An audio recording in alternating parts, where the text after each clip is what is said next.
This is the War Room Roundtable podcast, the show that takes you around the world to share interviews with some of the most successful and relevant businessmen and women on the planet. Hear their stories and get the most important business lessons they've learned on the road to success, and get exclusive advice on how to implement their successes into your life and business. The War Room Roundtable is brought to you by your hosts, Jason Miller, CEO of Strategic Advisor Board, and Phillip Lanos, CEO of Own the Rhythm, and former podcast host for Entrepreneur and Inc. magazine.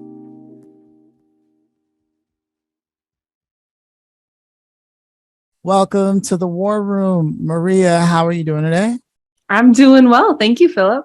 Yeah, no, I'm really thoroughly ecstatic about the fact that we have you here. I've been talking to Jason about you for a while. You know, I don't know all the guests that come on, and when I do get the chance to talk to somebody, and there's a lot that I still have to learn, and I know that this is going to be the chance for it. But also, it's a great platform for people to get to know what some of the most interesting people are doing, and I don't say that lightly. I think that the work that you do is genuinely fascinating, and so before we get into all that, the traditional question here where we kick things off is to ask, do you yourself come from a family of entrepreneurs or working professionals? What does the origin look like? Yeah, thanks for asking. So not a family of entrepreneurs. That came later that I got interested in entrepreneurship. My parents always worked hard their whole lives and very humble beginnings. So just regular jobs, nothing too fancy. Kind of grew from there. Okay. Now, so you're watching this, you're like, yeah, we all work hard. We got to make it big. Where does that really start happening for you where you're like, that's it. Like, there's no looking back. I'm going to go 100 and this is what I'm going to do to get that started. So for me, it came from, I started working when I was 15. I worked 3 jobs to pay my way through college because that's the only way I was going to be able to go. And I remember working in the professional world because one of my jobs was at a Fortune 100 company. So I actually had enough credits to graduate high school. So they had this work program where you could go and work in a full-time job for like a part-time type of scenario and get your feet wet a little bit. And so I actually started working my senior year in high school. And by the time I graduated college, I had 5 years of corporate experience on my resume. And I remember sitting at my desk and I remember just like looking around, I'm sitting in my cubicle and I wondered, is there anything more to life than this? Surely there's something more to life than just this.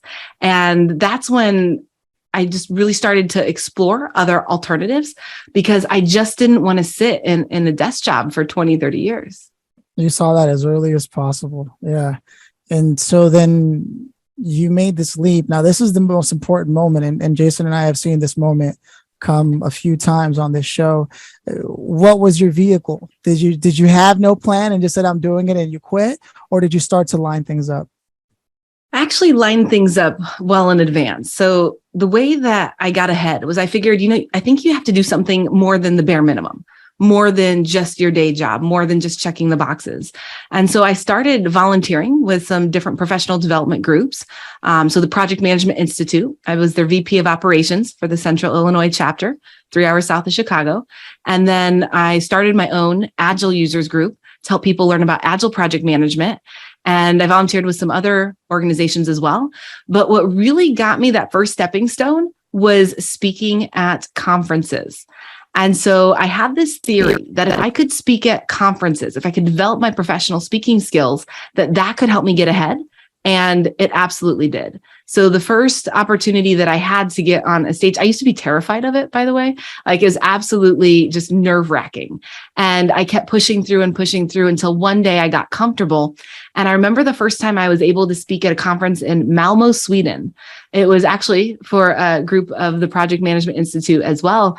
And they flew me there. And I remember as soon as I got back to the US, suddenly people thought I knew what I was talking about. They're like, oh, you're so important. I was like, wait, I just got on an airplane.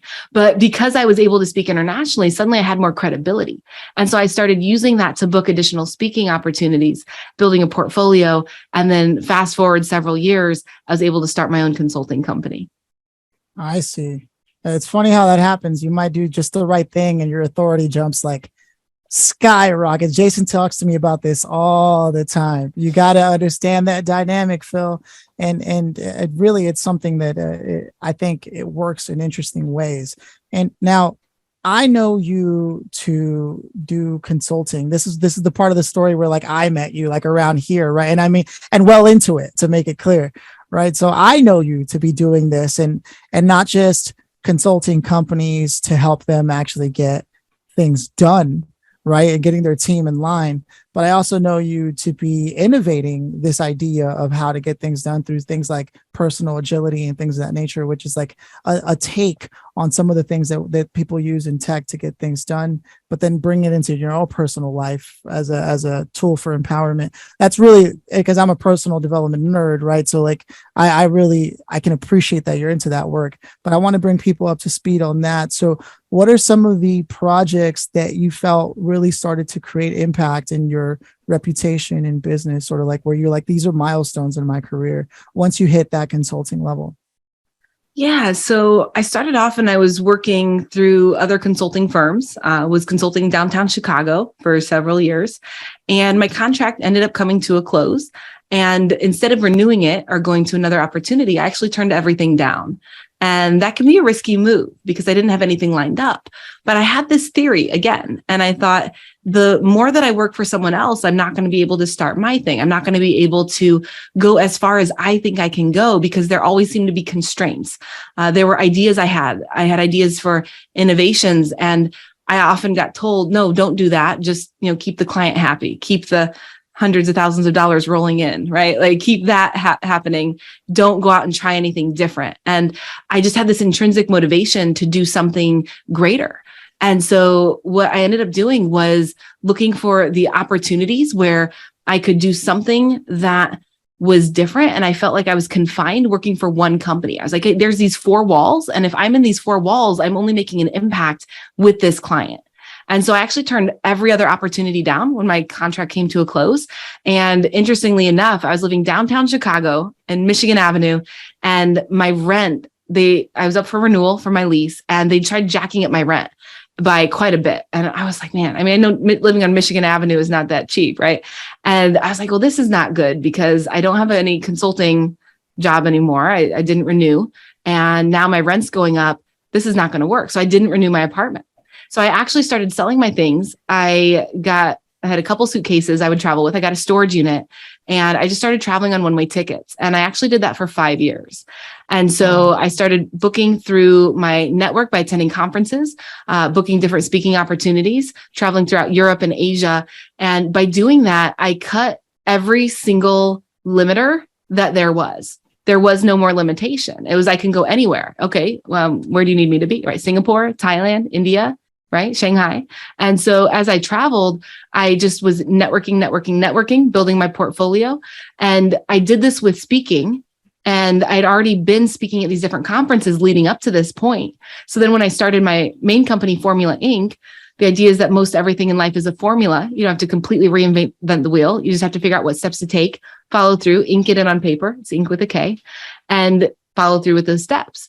And so I actually was able to leverage that as I did corporate training. And then that led to other consulting and coaching opportunities as well. Interesting. Okay. Yeah, I think I'm starting to get somewhere here. So there's this interesting thread of public speaking that you went through, right? And now most people have this ambition of public speaking, and yet like they probably don't have anything to say right now. The thread here is that you're speaking to people about project management, Agile, Scrum, all of these things. What is it that smaller businesses seem to miss that these heavily funded startups and bigger enterprise companies seem to get right? Because I feel like there's a learning moment here that can take place from somebody who legitimately spends a lot of time talking about this that maybe we can start to bring into the fold here. Yeah. And, when you look at any company, and as a serial entrepreneur, I've had my fair share of different ventures, and it's not easy. And you come out the gate with a lot of enthusiasm, but you need some kind of system or process to be able to stay organized, to scale, to make what you're doing repeatable. And so when you look at an Agile approach, specifically the Scrum framework, which is the most commonly used Agile approach, it's about 66% of companies that are using Agile are using the Scrum framework. And that's the State of Agile survey by Digital AI. Every year, they survey people and see which methodologies or frameworks people are using. And the tagline for Scrum is how to do twice the work in half the time. And so whenever I try to explain what I do to people and they're like, Maria, what do you do? And I start to talk about an iterative development framework. Like they're like, I don't even, just stop, right? They don't quite pick it up immediately. But I say, help people do twice the work in half the time. Everybody says, I need that. I could use that. And so really what a lot of these big companies are doing, and a lot of the clients I work with are Fortune 100, from IBM, Microsoft, Bank of America, PricewaterhouseCoopers. On a global scale, the biggest companies in the world are using this approach because they recognize that for them to get that edge, for them to be more efficient, more effective, that's going to help them maintain their market share. And so what some of these newer startups might not realize is that you can use a proven framework such as the Scrum framework, which is the most commonly used Agile approach. And it's a system that works, that's been proven time and time again. And if you get your team working in this collaborative way, focusing on a minimum viable product, and then constantly inspecting and adapting to continuously improve, that's going to help you be more effective in anything you're doing, whether you have a product or a service or whatever industry that you happen to be in. So these concepts apply across industries, across geographic locations for any type of business. I love this specifically because when you said scale, that's when I knew the moment of gold hit, because Jason loves scale. That's what he's all about. That's the work that he does. That's what he's looking for. So now that we've had this whole picture painted, and we said the magic words, I want to bring Jason into the fold here and ask him his reflections so far on what we've been able to unfold from your journey. You got the I can tell very much so. Because I'm around this my whole life. This is like, I live and breathe this, and I can instantly tell when, somebody's out there on the bleeding edge like I am, right? And a lot of people don't want to live out there. And I'm not saying it's the best place to live, but you don't want to live there too long. But if you're going to innovate, you got to be out on the bleeding edge for sure. And kind of going back to what you said about speaking when you first, and you got off that plane and it was like, oh my God, you know what you're talking about, right? It's interesting how that stuff is perceived, isn't it? And, absolutely. And how one little thing that you decided to take that one step and step out on that bleeding edge and go do that one thing, how it changed everything. And that's how usually it works. And people, many business owners, they get so comfortable in the, leading edge of things, maybe. But that's not where innovation lives, right? And they get really comfortable there. And then there is no more adaptability. There is no more being agile anymore. And then everything just kind of, it's like all the cogs just stop, right? Innovation stops. People get in their comfort zone. You can't push the staff any farther. They're just used to their 9 to 5, get the check, punch out, done and done. And, my curiosity, and I don't usually ask questions. So, my curiosity with what you do in the companies you work with is, how do you see that dynamic of C-suite and like lower level management? What is that relationship looking like today? Because you're seeing it today in those companies, the bigger companies. Yeah. So it's interesting because the more that leadership empowers the teams and gets on board and understands the mindset shift and the changes, and really it's a more empowering approach to work where, we hire these experts, but then we tell them exactly what to do. And we give them these very narrow lanes of job descriptions, and people stay in the lane, and there's not innovation. There's just, let me do the creation of the widget, right, that I was hired to do. And you don't get that exponential growth. And a lot of these companies, they want to have high performing teams. That's why they move toward Agile. But the challenge often comes in when the teams aren't empowered. I mean, teams are made up of people, and the people are often running into challenges or roadblocks and nobody's listening. And without that feedback loop in the organization, it can be really challenging. So when we don't have that leadership support, when you have the managers that don't understand what this change has to do with, how they fit into the change, and you have people with resistance, that can be just a recipe for a lot of clunkiness, right? Like things aren't moving more efficiently or more effectively. What we tend to see when leaders get it, when they understand, when they empower the teams, when they create room, we see amazing opportunities. And for example, one of the first companies that I worked with, it was the enterprise server release Windows and Unix server upgrades. And we were able to go from 2 releases to 3 releases a year, streamline the process, offshore the work to an offshore team, and free up our on-site people for more strategic work. And we were able to save $1.5 million of passive residual cost savings. Like every single year, we had this recurring cost savings just by streamlining the project, because the leadership empowered the team, allowed us to do it, was open to new ideas, was open to exploring different models of working. Most recently, I've been working with a HIPAA-compliant patient engagement platform in the Tampa Bay area, and we hit a 3-year roadmap in 1 year's timeline and hit a $35 million valuation in 1 year during the pandemic. And so that's what happens when the leadership empowers the team, when they have that collaborative approach, that servant leadership style, and really can help the team, allow them to do what their creativity and what their skill sets really are, rather than keeping people in their lanes and keeping everything rigid with rigid planning. It's really allowing people to step up and be creative and bring their best. Yeah, man, you are singing to my heart. Yeah, no, it's real. Maria's the real deal. And I think the way you said that was so important. And I want to make sure that I say it right here. But you said we hire experts and then tell them exactly what to do. And it happens every day consistently.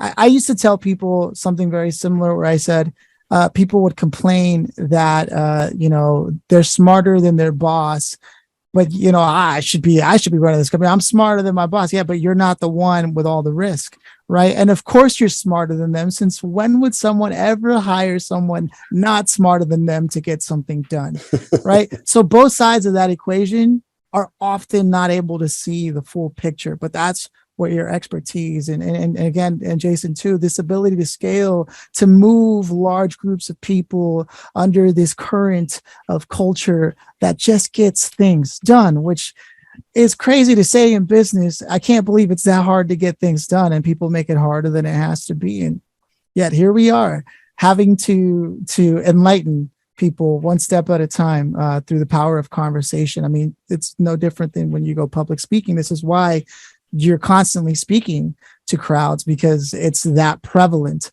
of an issue. And I'm happy to hear, I mean, we were talking about this before, but you're currently traveling right now, still doing this. It's insane. I mean, how do you get things done? Because I imagine this is where you've taken that same model and began to create it internally in your own personal life with this thing that you've coined personal agility, right? Yeah, absolutely. And I was just in Lisbon, Portugal for the last week, and I was actually emceeing the World Agility Forum and the Experience Agile and Agile Human Factors conference series. And it was absolutely amazing because we had some really large companies and CEOs that are doing things right. We had the CEO from General Electric there, from Roche Pharmaceuticals. That's about 60 billion in revenue. We had the director of digital operations from Lego, and head partners and consultants from Bain and McKinsey. And I was sharing the stage with these incredible thought leaders, and what they were sharing is how they've been able to apply these practices at scale at a large organization, which is absolutely incredible to hear those success stories when it's done right. And now currently in Paris, working with one of my business partners here, and we're actually consulting a Web3 platform. It's based on NFT infrastructure, and we're going to be able to help people create their own digital economy by leveraging NFTs and non-fungible tokens backed on the blockchain. So it's really exciting to see what's possible. And you probably could guess this, Phillip, but the way I do all of these things is I literally apply Agile to everything that I do. And that's how I'm able to be so effective and get all of these things achieved that I have. And, when it comes to speaking, when it comes to launching my own consulting company, when it comes to launching the Agile Marketing Academy or the Personal Agility Institute, I applied Agile each and every time, and it's rinse and repeat because it works.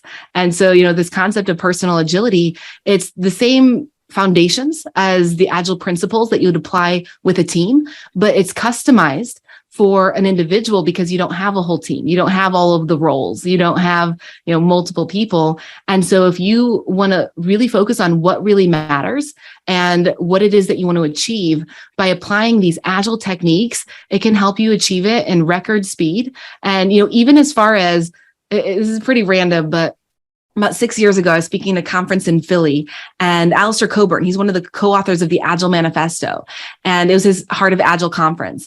And the conference organizers forgot to book evening entertainment. And he's like, this simply won't do. We must have music. The networking party is where everybody remembers and has a great time. And so he said, hey, Maria, Nick, can you guys DJ or something? And Nick's my business partner at the Agile Marketing Academy. And he used to run a creative incubator in Chicago. And he said, if you ever run an event space, you're going to have to learn how to DJ because the DJ is not going to show up sometime and someone's got to play the music. He's like, hey, Maria, you want to DJ? I'm like, yes, baby. I don't know. Never thought about that. And conference bought us some gear. My first time DJing was in front of a couple hundred people, and it was a little nerve-wracking, but it was kind of cool. And Nick found us a standing gig in the Warehouse District in St. Pete, Florida. And I started traveling. And as I was traveling, I was in Singapore, ran into conference organizers for an event in Munich, Germany 2 weeks later, stopped at the Experience Agile event in Portugal, because every year in between.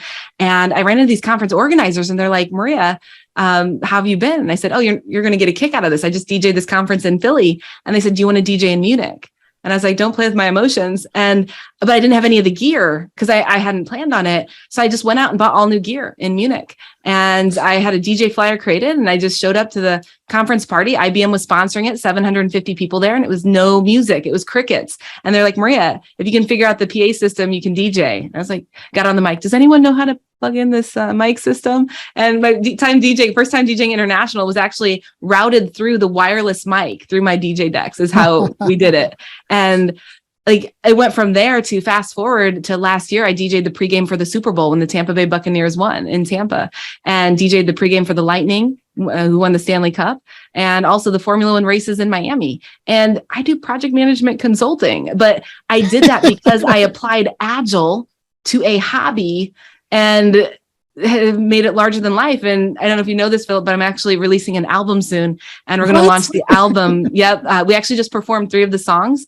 in Lisbon at the conference networking event the last day. And we're going to launch the songs as NFTs as well. I mean, I knew it. I'm not surprised. It's funny.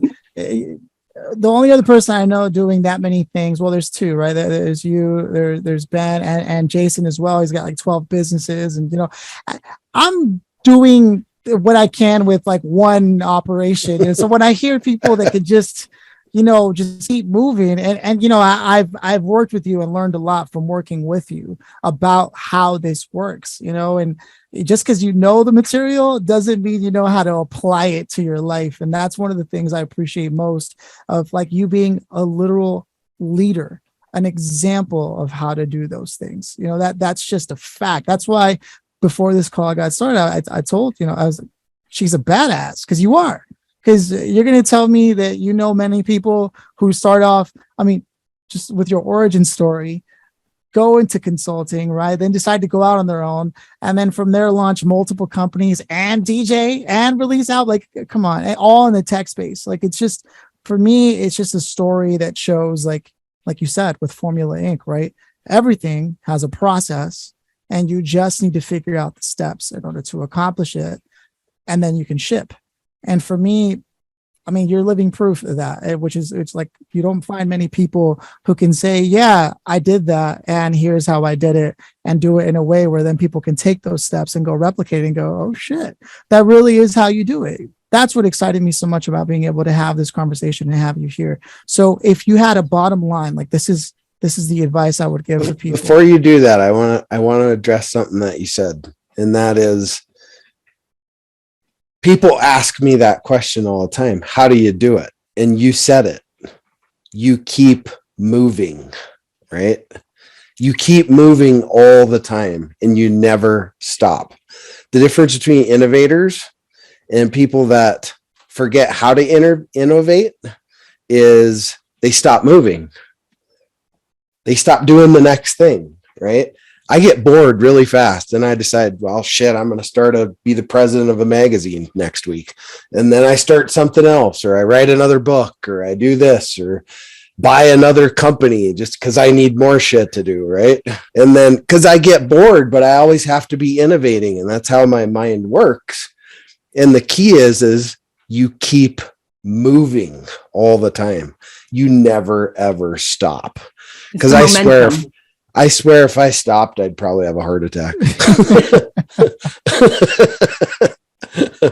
But that's we don't want that. We don't want that. Yeah. No, it's a good point on the momentum, because it's that motion, it's the energy in motion. And there's also a concept of learning inertia.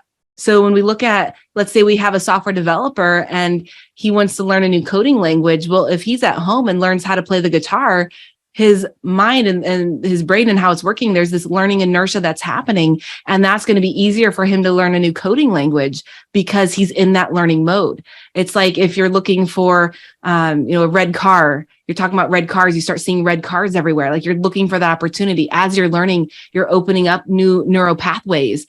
And the more that you're open to learning, the more that you're in that motion, it's going to create even more opportunity. Yeah, we had this theme running earlier. Like somehow, for some reason, you could be struggling, and then the minute you get your first win, all of a sudden, more wins start to pile up because you start winning more because you were winning, which is probably explains why, sometimes when you're broke, you keep getting more broke until you start making money, and then you start making way more money. There's just this weird thing that happens in the universe. So coming back to the question I wanted to ask. What is your bottom line? Like, look, if I had to leave you with one thing, because we're not even close to being done yet, but if you had to leave people with one thing before they go any further, what would that one thing be? The one thing that I would recommend for people is get clarity on what you want so that you can take action. Because if you don't know what you want, we often find ourselves in a rinse and repeat scenario where we're going through the motions. We have our patterns, we have our habits, we have the things we do each and every day, every week, every month. And if you continue doing those things, in personal agility, we call what you've done the breadcrumb trail. And so if you keep going on that path, you're probably going to get more of the same. And so the question I want to ask is, do you have clarity on what you really want, what you want to achieve? Because that's the first step. Being aware of, are you on your path and purpose? And if not, then you have the opportunity to make a change and start taking different action. Yeah. Well, one of the hardest questions for many people to answer is, well, what do you want? I've been there myself a number of times when I thought I knew what I wanted, and then I found out, well, that really wasn't it. Then it's like, so then what do I want? Well, and that's okay though, Phillip, because you're still stepping forward. And so even if you find something that you don't ultimately want, or you thought you wanted, but you're like, that's not it. That's okay, because you just need to pivot. So now you learn something else that you maybe didn't love, but you probably picked up some skills. You probably are more advanced than you were when you started that. And so have you ever had a moment where you feel like, I feel like I've been preparing for this moment my whole life, right? Right. And it's like, you're like, wow, I get to use this talent and this talent and this skill all in one. And you realize that if you really trace it back, I picked up this over here and that over there. And because you've taken those steps, even if you found something like, is IT project management my passion in life? I'm not sure, but I do love helping people. I'm really good at it.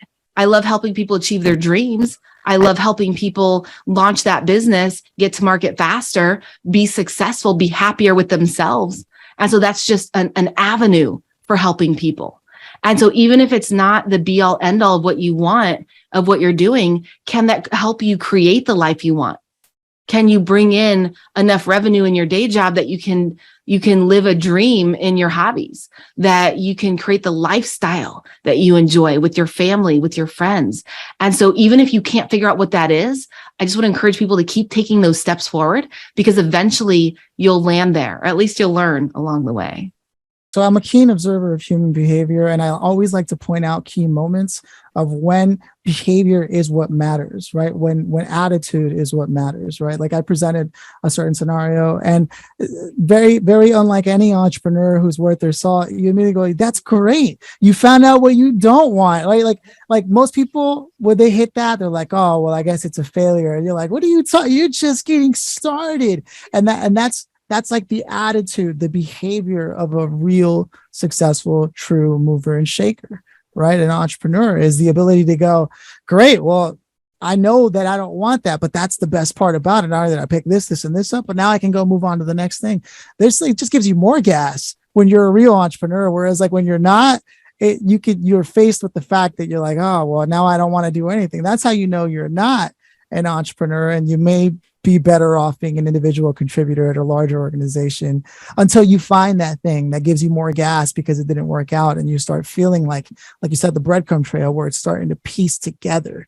So with that said, I want to take a quick break before we continue, because this conversation is really cooking up now. If at all, I'd like people to into consideration that there are people out there, just like Maria, what she does at higher levels, right? There's also people like Kelly Gordon with Cyberpreneur Inferno, who help people sort of deal with that burnout cycle when you're stuck and you thought you were going to have this agency and it was supposed to give you more money and more time. And then you ended up getting less of those and even more stress, right? And so one thing you can do is actually work with Cyberpreneur Inferno and Kelly, because she puts together about 100 other entrepreneurs that are doing things the right way with systems and processes, not unlike an Agile Scrum methodology like we were talking about today, that will help you actually save on those 10,000 hours that you'd otherwise be using up and banging your head against the wall trying to get it right. Or you can just team up with the right people, get the SOPs you need, and immediately within almost like 100 days, according to the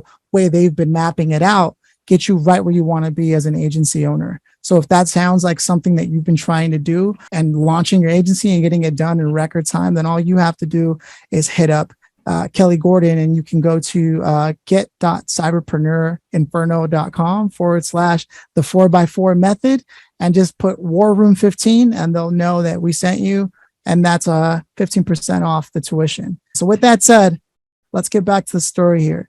Maria, I'm so stoked that I learned a lot of things about you I didn't know before. And, you know, I had my own suspicions of like your origin story and how much you had to overcome, because I've had the pleasure of knowing you for a hot minute now.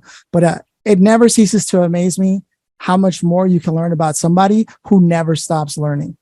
Just when you thought you knew who they were, you could be just 1 month different and you wouldn't even recognize the person anymore if they're really an entrepreneur. That's what's crazy, right? And while you're still running the other things you were building, you're already doing new things. So I have to ask, are you doing any more speaking engagements, or have you going away from that and focus? I know you have the app coming out, right? But that's you just being a badass and turning your hobby into a business. So what are you mainly focused and excited about right now? Yeah, thanks for asking. So I've been asking myself for a while, like, how do I reach more people? Which is kind of a funny thing to say, because in 2017, I mean, when I got rid of my place in Chicago, I had no home to go back to. So I just traveled onward. And so I traveled through about 80 cities in 15 countries just in that year alone. And sometimes I'd average 2 to 3 cities in a week, average of 7 cities in a month. And I'm aware there's only 4 weeks in a month, and it was a little bit tiring. However, that's how I was able to build my global network. And yet I still feel like I'm not making as big of an impact as I could. And so a couple of things I'm looking at now is, how can we have strategic partnerships and also take our training classes and our globally accredited certification courses and create micro credentials and micro learning and make it more consumable and easier for people. So one of the projects we're working on right now is to help veterans and help them apply personal agility, which is a proven framework. We have been documenting case studies. I have a book that's about to launch within the next month. It's launching through the Business Agility Institute based out of Australia. And it's essentially talking about how you can apply these agile techniques to your life to do more of what matters. We've got several case studies on how people have gotten incredible results in business, in their lives, and some veterans as well, transitioning out of the military.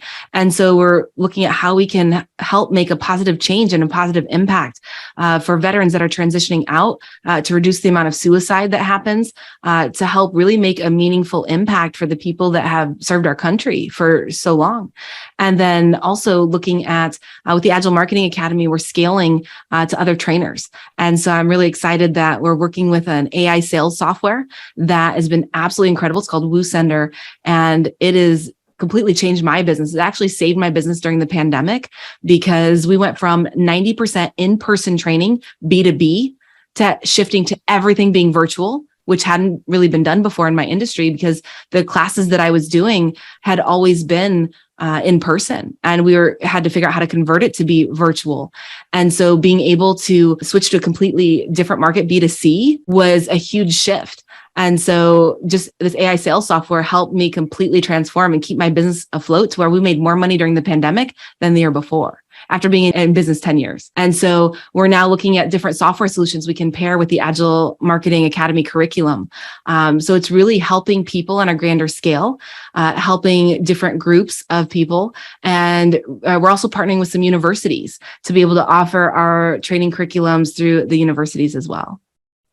Wow. Just again, you said some really things that I think hit home for Jason, being a veteran himself for more than 20 years plus. So I've got to give the floor to him to just touch on that. Yeah. Anytime veterans can be brought into the business space is something that's very near and dear to my heart. I've wrote a lot of books, and we've sold a lot of books, and we give all the proceeds to Homes for Heroes. Been doing that for years.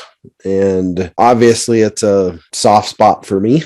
So I look forward to having a little bit of a conversation after this podcast, because I have some interesting things to share with you when it comes to many of those things, for sure. But that even gets my attention even more when it comes to the veteran side of things. And I'm grateful that you're doing that, for sure. Oh, thank you. I appreciate it. It's important work. Yeah, my dad was a veteran, and I just have an immense amount of respect for the people that have served our country. And I feel like the more that we can help them and give back is absolutely it's important. Man, I mean, again, anybody who's been listening to this conversation and not asleep at the wheel has to be able to just see how much more we could be capable of, right? A lot of the times business owners will get so caught in the weeds of what they're doing and not letting go and delegating things and building a team because they don't trust it. Well, guess what? There are methodologies. There are proven things that people have done to be able to open up the floodgates, freeing you, the visionary, the entrepreneur, to do more. And all you have to do is reflect back on rewind this entire conversation and listen again, because Maria dropped the gems there. Right. So if people did want to get a hold of you, where would you invite them to go, Maria? Yeah. So you can reach me at findmaria.com and link through to all my social media. I got to get a URL just like that. Sometimes it gets all complex. I mean, you hear some of the URLs we drop. It's that easy. Who am I looking to find? Findmaria.com. That's pretty slick, actually. Thank you. That's agile. That's agile. Yeah, it was after too many radio interviews where I tried to spell mariamatarelli.com, Matar. All right, we got to get something simpler. Oh man, yes, that's pretty amazing. I like that. Everyone's going to borrow that. Yeah, please do. I got tricks for days, Phillip. Tricks for days. I know this. Efficiency, power, getting things done. So we're about to hit the grand finale, right? And we're about to go there. So I just want to take one more, because this is what we do. Just one more chance to give another shout out to someone who made like this amazing conversation possible with you, right? And that company is Stillwater Hemp. with Melanie Costin, and they run a sort of self-care CBD store where they have, essential oils, and whether you've got the achy bones or you just can't sleep, they've got all the products you're looking for, including some for your furry family members if you have dogs, cats, things of that nature. And if you're like Auntie, I don't want any of that, they also have some that are CBD free that are just nice, smell great, and actually help you with the very same thing. And they have both in-store locations, and you can also order online. In fact, if you're looking to be able to private label things, because you were listening to this, all you have to do is type in War Room as they get done. When you go to a website and you heard it from the podcast, they'll give you 10% off. And $100 off, actually, if you're going the private label route, just because you're listening to this, because that's what business owners do. And I'm so grateful that we get a chance to learn from people like Maria, because people like Melanie and Kelly Gordon from earlier are helping us put this down. So with that said, Maria, I'm about to go into the grand finale. So before I do, I want to check in with Jason. Jason, any questions, concerns? Let's do it. Let's do okay. I'm excited to hear this answer. Maria, if you could have invited anybody, dead or alive, to be here today to listen back on your journey and the learnings and the teachings that you've dropped here, who would you have invited and why? Yeah. So if I had someone that I could invite, I would invite Tony Robbins. I think that he's done an incredible job being able to reach the masses with a lot of really powerful concepts and inspiration. And I often look and I say, how many female role models are there like Tony out there? And I come up with maybe a handful, but not that many. And so I want to be that inspiration for people. I want to show women that they can step forward and they can, be whoever they want to be in business. It was not easy coming up the ranks in IT project management, proving myself over and over, being underestimated, people thinking I didn't have what it took over and over. And so I just want to break barriers, show other people can be done, and inspire others on that same type of level. That's a fact. I mean, and you're definitely on that level. I personally am a fan. I personally have also learned a lot from you outside of this. So that's why I was excited to be able to get a chance to introduce you to the SAB community as they're listening. And for any of them that were doubting, I mean, that's how much potential is out there, how much opportunity and how much development in yourself that you can bring out. It is tradition around here for Jason to close us out, so I'm gonna let him do that. But Maria, I'm just so glad we finally got a chance to do this. Yeah, thank you, Phillip. Appreciate it. Thank you, Jason. Yeah. Well, hey, I meet a lot of people, and I'm a pretty good judge of character, and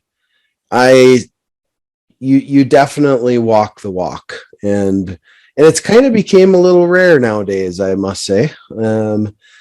Sort of with a lot of the conversations that I have. And, I'm looking forward to continue to watch where you're going and the things that you're doing. And you could be my sister. We're just constantly moving all the time. Right. And to me, that's what it takes. That's if you truly want to leave a footprint on the world, not a legacy, a footprint. Those are two very different things. If you want to leave a footprint on the world, you got to be a mover and a shaker, and you got to shake the earth, and you got to shake the trees, and you have to be willing to put yourself out there and do the good. And that takes a lot of effort, takes a lot of work, and it takes a lot of time.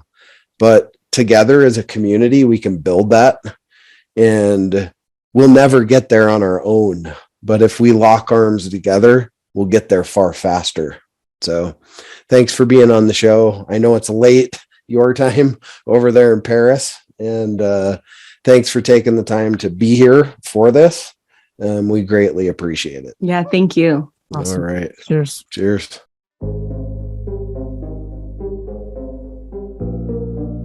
Thanks for listening to the War Room Roundtable with your hosts, Jason Miller and Phillip Lanos. Please leave your feedback and visit strategicadvisorboard.com to get the latest and greatest business advisement on the planet.